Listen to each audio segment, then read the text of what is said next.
Tardes, doctor. ¿Cómo le va?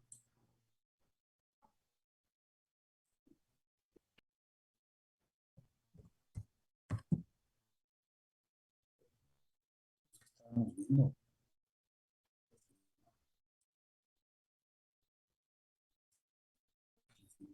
Bronquita. Sí, ¿no? Déjame probarle. Sí, es que estamos un poco sentados.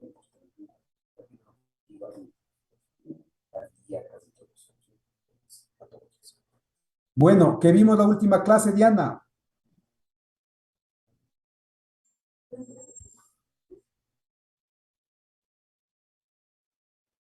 Diana, Diana Martínez. Si la presento, que les ponga cero. Les dejo nomás las bibliografías del estado. Gracias. Ya me recordarán, ¿verdad? Yo firmé por eso.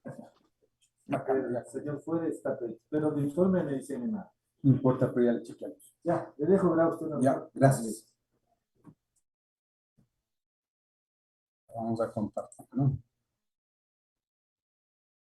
Carlos López, que vimos la vez pasada. No sé si están ustedes.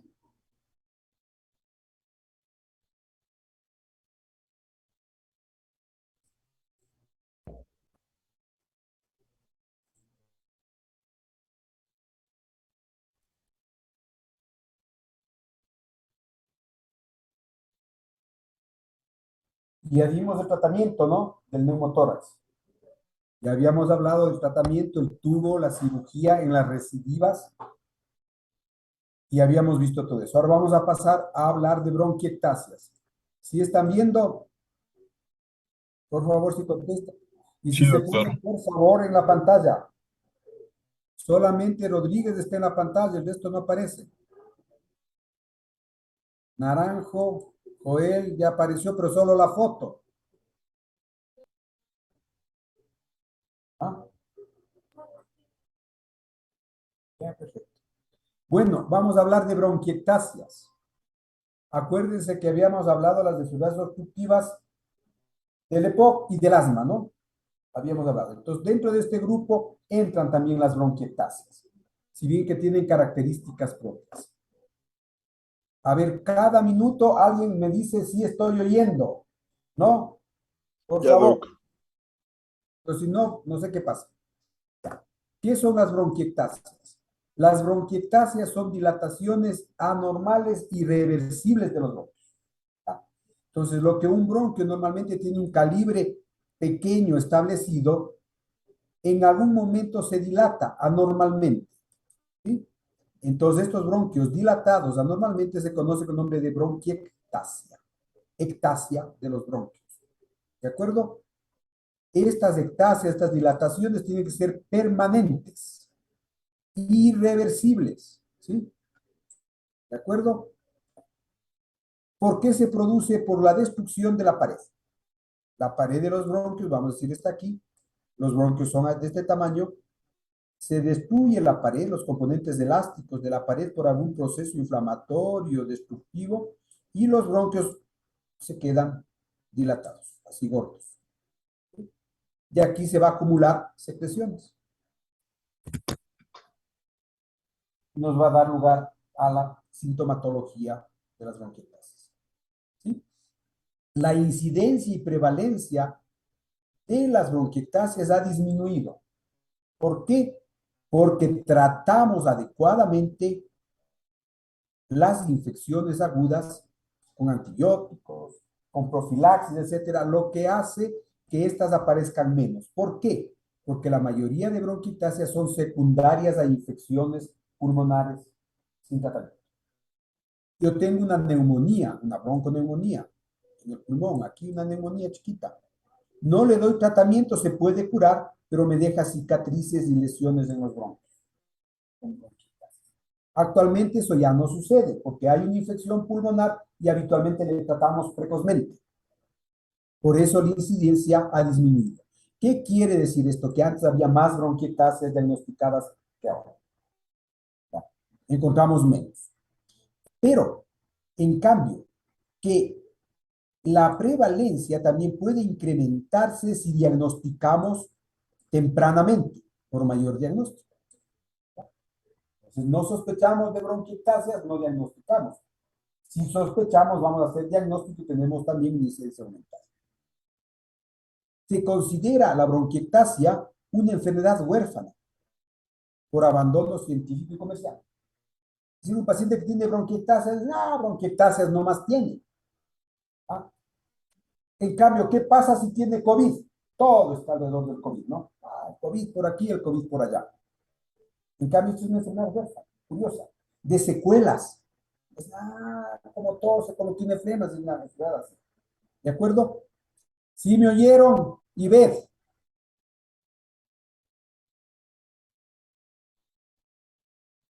¿Quién oyó? Sí, doctor, sí se la escucha. Ya, Se lo escucho, doc. Sí se la escucha, doc. eso. Epidemiología. Dentro de la epidemiología debemos considerar, aquí no está puesto, pero no importa, dos grupos. Una, la fibrosis quística, bronquiectasias secundarias a fibrosis quística, ¿sí? En esto, y otras, perdón, las bronquiectasias no fibroquísticas. ¿Sí se dan cuenta? Entonces, aquí les he puesto fibrosis quística, no importa antes. Vamos acá, me salto esto. Las bronquiectasias pueden ser idiopáticas. No conocemos la causa de la bronquiectasia. No conocemos lo que pasó para que nos dé bronquiectasias. Y tenemos también una clasificación de bronquiectasias localizadas y aquellas que son generalizadas. ¿De Entonces yo tengo bronquiectasias en el pulmón, aquí pulmón, ¿de acuerdo? Y puedo tener bronquiectasias en un solo lugar localizadas. O bilaterales serían no localizadas. La etiología va a ser diferente. En aquellas localizadas, yo pienso en infecciones. ¿Sí o no?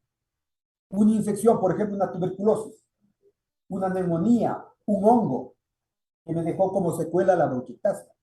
Otra, obstrucción de la vía aérea. La obstrucción puede llevarme a destrucción del bronquio. Y otras cosas más raras que vamos a ver. Y las no localizadas, aquellas generalizadas, que pueden originarse en el pulmón o tener un origen sistémico, enfermedades sistémicas que me dan bronquiectasis. Entonces es muy amplio el origen. ¿De acuerdo? Fíjese en las localizadas, repetimos, infecciones, tuberculosis, hongos, virus que me dieron una infección localizada, me dejaron como secuela la bronquiectasis. Obstrucción de la vía aérea, cuerpo extraño, tumores, ganglios, estenosis cicatrizales, bronquiectasias localizadas. Otros más raros, secuestros, síndrome de MacLeod, atelectasias posoperatorias, etc. Cosas más raras. Me dejó una secuela. Y las no localizadas, aquellas que son generalizadas, pueden ser de origen sistémico, enfermedades sistémicas, o enfermedades pulmonares. Por ejemplo, inhalación de gases tóxicos. Inhalé los gases tóxicos, me destruyó mi pulmón, y como inhalé, fue a ambos pulmones y me dejan bronquiectasias generalizadas. ¿Ya? La aspiración gástrica, fíjese que esto es clave.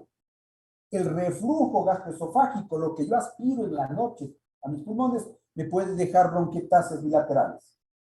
La causa es eso. Inhalación de heroína, fíjese, este autor la pone ahí. Los que consumen heroína pueden inhalar heroína y destruir el pulmón.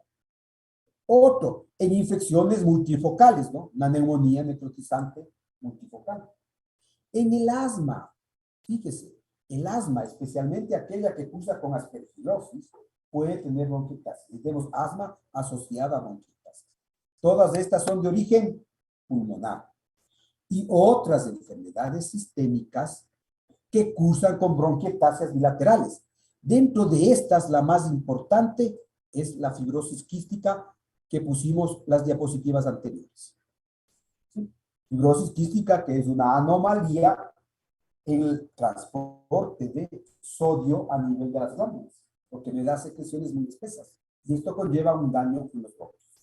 Pero así como hay fibrosis quística, puede haber otras enfermedades Por ejemplo, aspergilosis broncopulmonar alérgica, alergia al aspergillus, alteraciones inmunológicas, por ejemplo, agamaglobulinemias, inmunodeficiencias de anticuerpos, etcétera. Fíjense un montón que hay que estudiar cuando tengo bronquiectasias bilaterales. Síndrome de Jung, con dilataciones bronquiales, el síndrome de Cartagener, que cursa con dextrocardia, sinusitis y bronquiectasias congénitas. O déficit de alfa-1 antitrypsina, que cursa con bronquiectasias o con enfisema. ¿De acuerdo? Todas estas son causas de bronquiectasias. Fíjese, un montón, ¿no? Diagnosticamos la bronquiectasia y tenemos que definir necesariamente cuál es el origen, cuál es la causa. A veces no se consigue y quedamos que, si no sabemos, quedan dentro de las idiopáticas. ¿Sí? Tiene bronquiectasias y no sabemos por qué. ¿De acuerdo? Muy bien. Dentro de estas, tenemos nosotros que hablar necesariamente de la fibrosis quística, que es una enfermedad muy rara, pero que es una enfermedad hereditaria muy común dentro de las hereditarias, con mutaciones genéticas, ¿sí? Y es la fibrosis quística. De hecho, en nuestros hospitales, en el Eugenio Espejo, hay una clínica de fibrosis quística, donde cogen a todas las fibrosis. Aquí en nuestro hospital no, porque sería, si se cuenta, hay que unirles en un solo lugar para que tengan tratamiento. ¿Ya? Esta es una enfermedad rara, hereditaria, transmitida por carácter autosómico recesivo, con una incidencia de 1 a 2.500 nacimientos. Por una mutación en los genes, estos tienen incapacidad en el transporte de sodio a nivel de las glándulas, se hace más espeso y me da bronquiectasias. Y a estos pacientes que hacen bronquiectasias por fibrosis quística, les llamamos bronquiectasias fibrosis quística. A las que no son por fibrosis quísticas, les llamamos bronquiectasias no fibrosis quística. Y entran toditas las que vimos. Y eso, por ejemplo, una bronquiectasia en un niño, yo digo, fibrosis quística. En un adulto digo, no fibrosis. ¿De acuerdo? Y ustedes tienen que empezar a ver en los pacientes que tienen clínica de bronquiectasias para tratar de identificarlos y evitarlos. ¿De acuerdo? Lo interesante que es una enfermedad pediátrica, pero también en adultos que sobreviven vamos a encontrar. ¿Sí? ¿Me están oyendo? Sí, doctor, sí se le escucha. ¿Cuál es la patogenia de estas enfermedades en general? Hay una inflamación crónica, ¿sí?, en los bronquios. Esto permite que se colonice por las bacterias y se forma un círculo vicioso. Colonización, inflamación, colonización, inflamación. Y esto a la larga destruye la pared de los bronquios. Está ahí. No rompemos el círculo. Esto me da lesión tisular, alteraciones en la limpieza mucociliar, retención de secreciones, inflamación, ¿no es cierto?, estimulación de secreción bronquial y a la final lesión de la mucosa bronquial. Inflamatorio infeccioso que da lugar a la destrucción de la pared. Se destruye la pared del bronquio y el bronquio queda ya dilatado permanentemente. Ese es el círculo vicioso. En la fibrosis quística, en cambio, hay alteración, ¿no es cierto?, en los canales iónicos de las células de las glándulas. Se altera el movimiento de agua y sal por esta alteración, ¿no?, de la proteína CFRT, reguladora de conductancia transmembrana. Hay varias alteraciones genéticas que me producen una disminución de esta proteína y por lo tanto no se puede producir este aclaramiento y las secreciones quedan muy espesas, muy sólidas, no se movilizan y empiezan a lesionar los bronquios y se colonizan por bacterias y viene el círculo vicioso. Son mutaciones en el cromosoma 7. Más de 1000 mutaciones son estas. Esta enfermedad nos ayuda a ver los genetistas para ver qué mutaciones hay. ¿De acuerdo? Esta es multisistémica, la fibrosis quística, porque no solo afecta a las glándulas exócrinas de los bronquios, sino del páncreas, ¿sí?, sino también en los testículos, alterando la espermatogénesis. ¿Sí? Entonces, afecta a todas las glándulas sexuales. Y el 90% de estos pacientes tienen afectación pulmonar. ¿Verdad? Bastante complicado. ¿De acuerdo? Entonces, estamos reconociendo esas dos posibilidades. ¿Ya? El diagnóstico clínico, ¿cómo lo hacemos? La clínica manda, decimos, tos productiva crónica, pero que se acompañe de broncorrea, es decir, la expectoración de abundante cantidad de flema purulenta o no. Cuando yo tengo una gripe, yo puedo botar que unos 10, 20 centímetros de flema al día. Vamos. En una bronquitis crónica, 20, 30 al día, tal vez. Pero cuando el paciente les dice, sabe que yo tengo tos, ya años de tos, y boto medio vaso de pus al día, ¿de dónde sale ese pus? De los bronquios dilatados, ¿de acuerdo? Los bronquios que no están así pequeñitos, sino están grandes, como fundas, como sacos llenos de pus, producen la broncorrea. Y eso me da el diagnóstico. Digo, no, señor, este debe tener alteración estructural y cirrosis. ¿Sí me escucharon? Sí, doctor, sí se lo escucha. Entonces, yo sospecho de bronquiectasias con esto. Broncorrea crónica, punto. Una supuración pulmonar. Ojo, en un absceso pulmonar, ¿yo voy a tener broncorrea? Sí, pero el absceso es agudo. Le dio una neumonía, se abscedó y bota un montón de flema. Pero no puedo andar botando pus todos los días de mi todavía, ¿no es cierto? Años. ¿De acuerdo? La tos puede producirse intermitentemente. Peora al levantarse. ¿Por qué? Porque es cuando los bronquios se llenaron de pus en la noche. Me despierto y boto todo el pus que tenía. Eso uno ve, ¿no? Puede acompañarse de hemoptisis, especialmente esa colonización por hongos. Y algo que ustedes les debe hacer pensar, que el paciente le diga, ¿sabe que tuve neumonías un montón de veces? Neumonías un montón de veces. ¿No será bronquiectasis? El paciente no sabe. El paciente dice, ¿sabe que me dio neumonía? ¿Cuándo? Ayer, hace 10 días, hace 3 años. Un montón de neumonías botando pus. Dice, no, esto no es neumonía, ya hay un daño estructural en el pulmón. Esto nos produce también crisis de disneas de difícil manejo, porque si están sobreinfectados y tienen broncoespasmo es difícil manejar. Puede haber dolor pleurítico, pero es menos. Lo que más me interesa es que tos productiva con broncorrea, ¿sí? Con tos que se incrementa la flema al levantarse, eso me hace pensar en bronquiectasis. En la fibrosis quística, en cambio, siempre pensamos en pacientes pediátricos con infecciones a repetición, malnutrición, porque no producen enzimas pancreáticas, no pueden digerir, retardo en el crecimiento, ya dijimos, insuficiencia pancreática, la supuración pulmonar crónica, azospermia y estatorrea. ¿Sí? En los adolescentes, azospermia. ¿No? Y la estatorrea, porque no tiene enzimas para digerir, entonces tiene diarreas, tos, expectoración crónica, retardo en el crecimiento, porque hay una insuficiencia endocrina sistémica. Exócrina sistémica. En el examen físico, ¿qué vamos a ver? Los crepitantes. Ya sabemos que es un crepitante, ¿no es cierto? En un 70%. Pero, como se afectan los bronquios también, encontramos roncos y sibilancias, o podemos encontrar. Entonces, yo encuentro crepitantes, más roncos y sibilancias, yo digo, ¿no será que tengo un daño estructural? Una bronquiectasia. Si le asocio eso a la supuración crónica, alta probabilidad de tener bronquiectasis. ¿De acuerdo? La acropaquia. Los dedos en palillos del tambor se encuentran en un 3% en ellos. Y uno ve frecuentemente, ¿no? Patología pulmonar crónica, acropaquia. Y en las bronquiectasias también las ve. Su ausencia no significa que no tenga, ¿no? ¿Ya?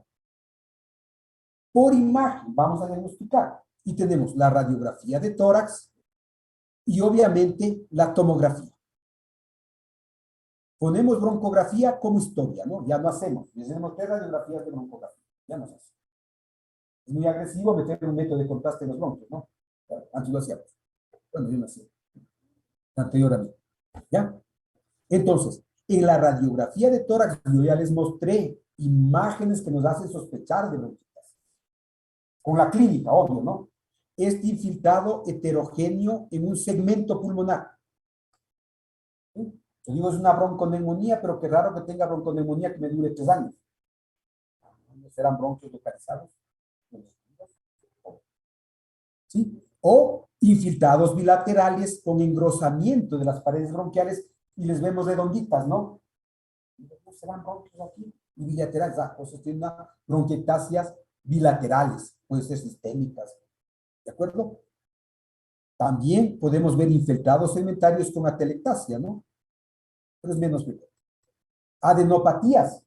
Cuando tengo una bronquiectasia localizada por adenopatías, entonces ese es un hallazgo que me da el diagnóstico, ¿no? De la bronquiectasia.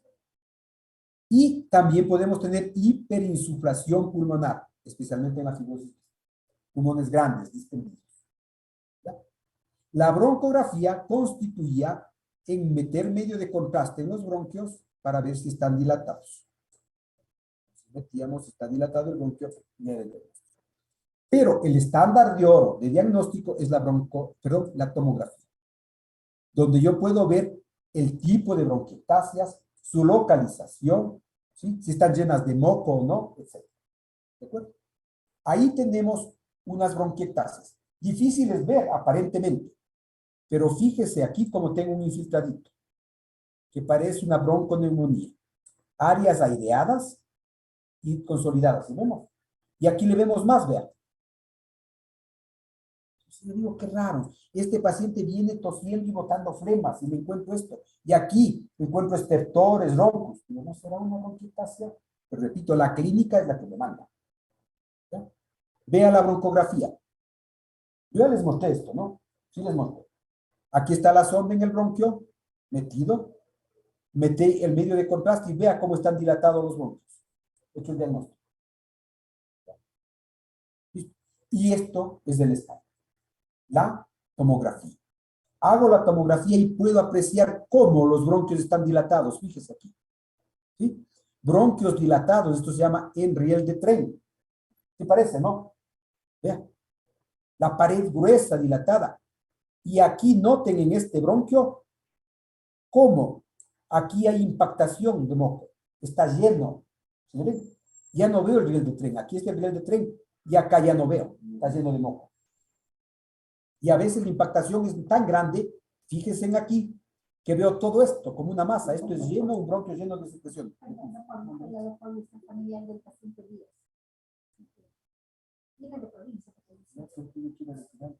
Nada más. Nada más. Le doy las dos hojas. Por favor.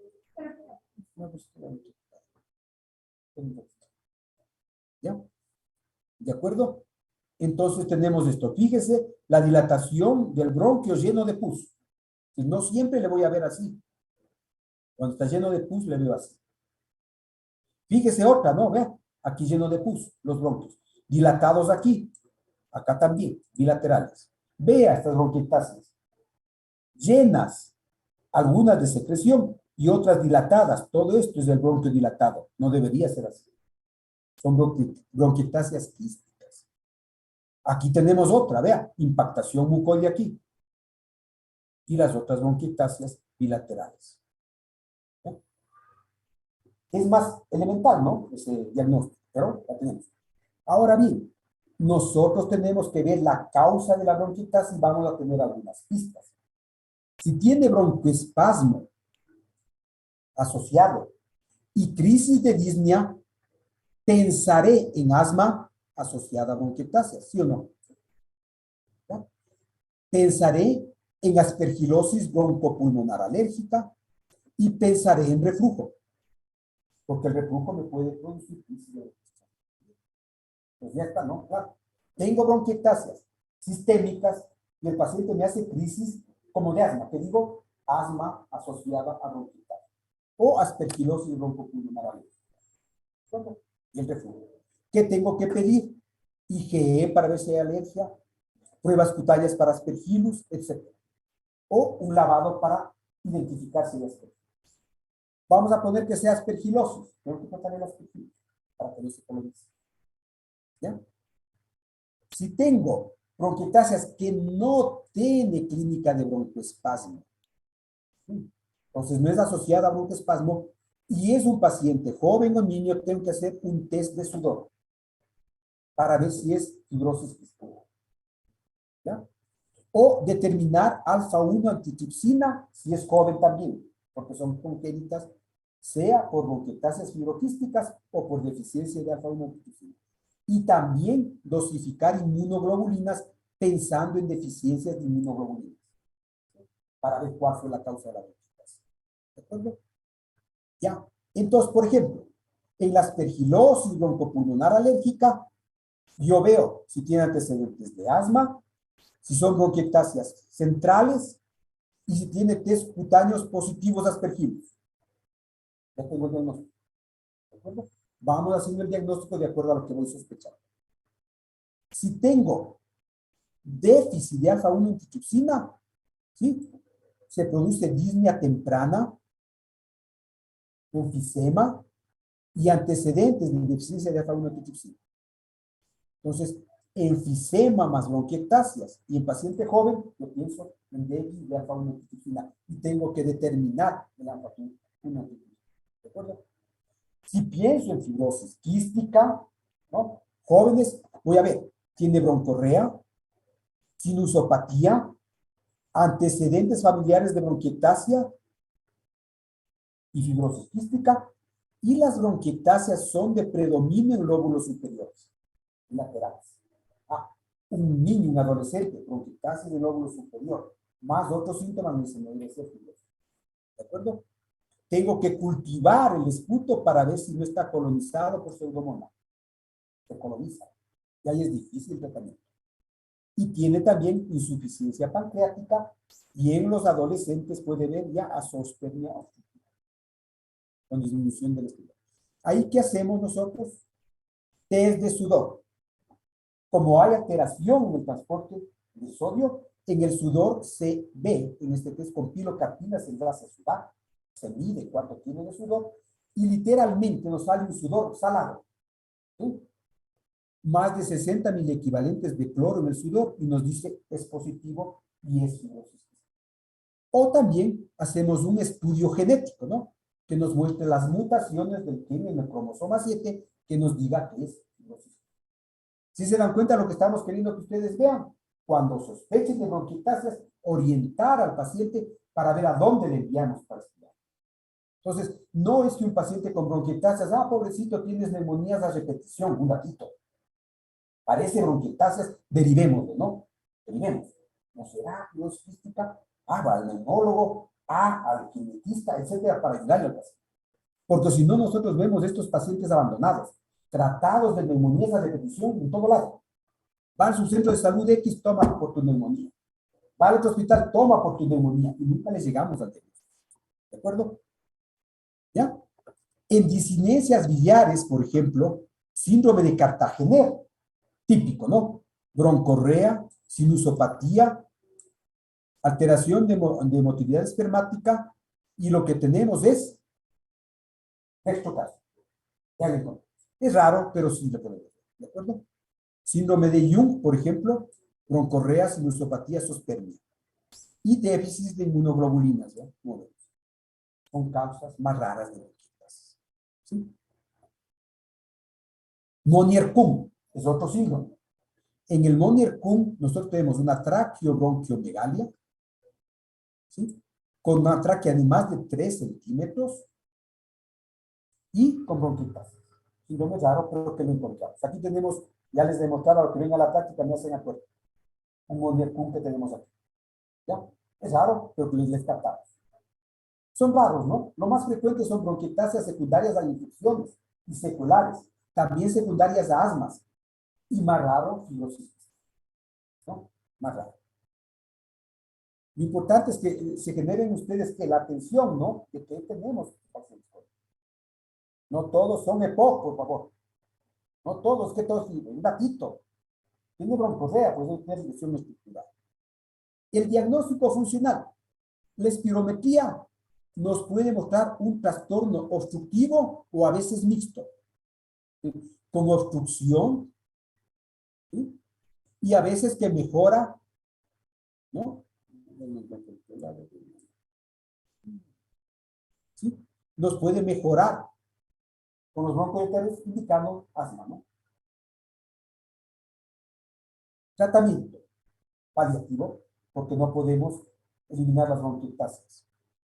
Indefinido, porque es crónico. Los objetivos: controlar la infección, controlar la inflamación, mejorar el aclaramiento, limpiar para que no se infecte. ¿De acuerdo? Y en el caso de exacerbación, cuando peora, aumenta la disnea, tos, fiebre, aumenta sibilancias, etcétera, tenemos que dar ciclos de antibióticos y corticoides. ¿Sí? Tratamiento empírico. Podemos dar tratamientos de hasta 10 o 14 días, son tratamientos más prolongados, porque son pacientes que están colonizados por la enfermedad. No es una neumonía en que yo doy un tratamiento de 5 días y estoy contento. Son pacientes que hay que dar tratamientos antibióticos prolongados para erradicar. ¿De acuerdo? Y a largo plazo. Por ejemplo, podemos dar ciclos de antibióticos por semanas o meses. Podemos utilizar acitromicina a largo plazo como antiinflamatorio y les damos meses o años de acitromicina. ¿Sí? Y hay varios esquemas, ¿no? También podemos utilizar antibióticos inhalados, especialmente la tobramicina cuando está colonizado por pseudomonas. Se va inhalado y con esto disminuimos la colonización. ¿De acuerdo? Y evidentemente el manejo con broncodilatadores, cuando hay obstrucción reversible, corticoides inhalados, si hay asma, y mucolíticos. ¿Por qué? Porque tienen el moco muy espeso y hay que fluidificar. Justo esto con fisioterapia respiratoria, para eliminar todo eso. Pero fisioterapia, entonces es la clave. ¿Sí? Deberían tener fisioterapia todos los días, con drenaje postural, percusión torácica, ¿sí? Y si está exacerbado, 3 veces al día para limpiar. Hay que enseñarle a pasar. Y tratamiento quirúrgico. ¿Podemos operar las bronquiectasias? Sí, cuando tenemos una enfermedad localizada. Sí, yo tengo unas bronquiectasias solo en el lóbulo inferior, segmento 8 del pulmón derecho. Y el paciente tiene tos, flema y bota media vaso de pus al día. ¿Le opera? ¿Se dejaría operar usted? Pues sí. Porque no puede pasar tosiendo a pus toda mi vida. ¿O no? Si tengo ahí, yo tengo chance de operar y quitarle la lesión. Y le curo. Por eso, en las bronquiectasias tenemos que ver si en realidad son localizadas y son susceptibles de tratamiento químico. Para retirar. ¿De acuerdo? Entonces, máximo 2 lóbulos contiguos unilaterales. Y si hay fracaso al tratamiento. ¿De acuerdo? Descartar causas sistémicas, obvio, porque si es una causa sistémica yo le quito, la bronquiectasis va a aparecer en otro lado, no tiene sentido. ¿De acuerdo? Entonces, importante pensar en el tratamiento químico. Especialmente si hay complicaciones, ¿no? Neumonías de repetición, ya vimos de no. Y es lo que recomendamos a los pacientes que tienen bronquiectasias localizadas. Les damos tratamientos repetidos de antibióticos, de antiinflamatorios, y no mejoran, y recaen. Y bueno, entonces le dicen, no, vamos, cirujano de neutralidad. Y literalmente le curan. Repito, horrible debe ser tener toda una vida de botar pus todos los días por la pus. Y cuando esté infectada, pus fétida. Entonces, fíjese cómo es una enfermedad huérfana, pero que la encontramos. Y tenemos que localizarla para poder tratar. ¿De acuerdo? Ah, claro. Y obviamente, como toda patología crónica, es susceptible de trasplante pulmonar. Fibrosis quística debería ir a programa de educación. En nuestro medio no tenemos, nos quedamos en la. ¿De acuerdo? ¿Alguna pregunta? ¿Preguntas? No, ahorita es muy ya, no. ¿Me escucharon? No, doctor. Sí, doc, sí se lo escucha. Ahorita sí. Bueno, eso es lo que teníamos que hablar de las bronquiectasias. La próxima semana, por favor, ya nos reunimos para continuar. Señor presidente del curso, necesito los leccionarios Ya le envío, Doc. y también lo del sílabus para poder enviar ahora. Ya. ¿De acuerdo? Sí, Porque Doc. estamos viendo el día lunes y el grupo que viene a la rotación, por favor, que vengan a las 10 para poder distribuir. Sí, Doc, el lunes ya se cambia de grupo de rotación. Que vayan todos o solamente la mitad. Listo, ya. Nos vemos. Chau, chau. Ya, Doc. Chao. Hasta luego, Buen Doc. fin de semana. Buen Hola. feriado, que tenga feriado. Hasta luego, Doc. Gracias.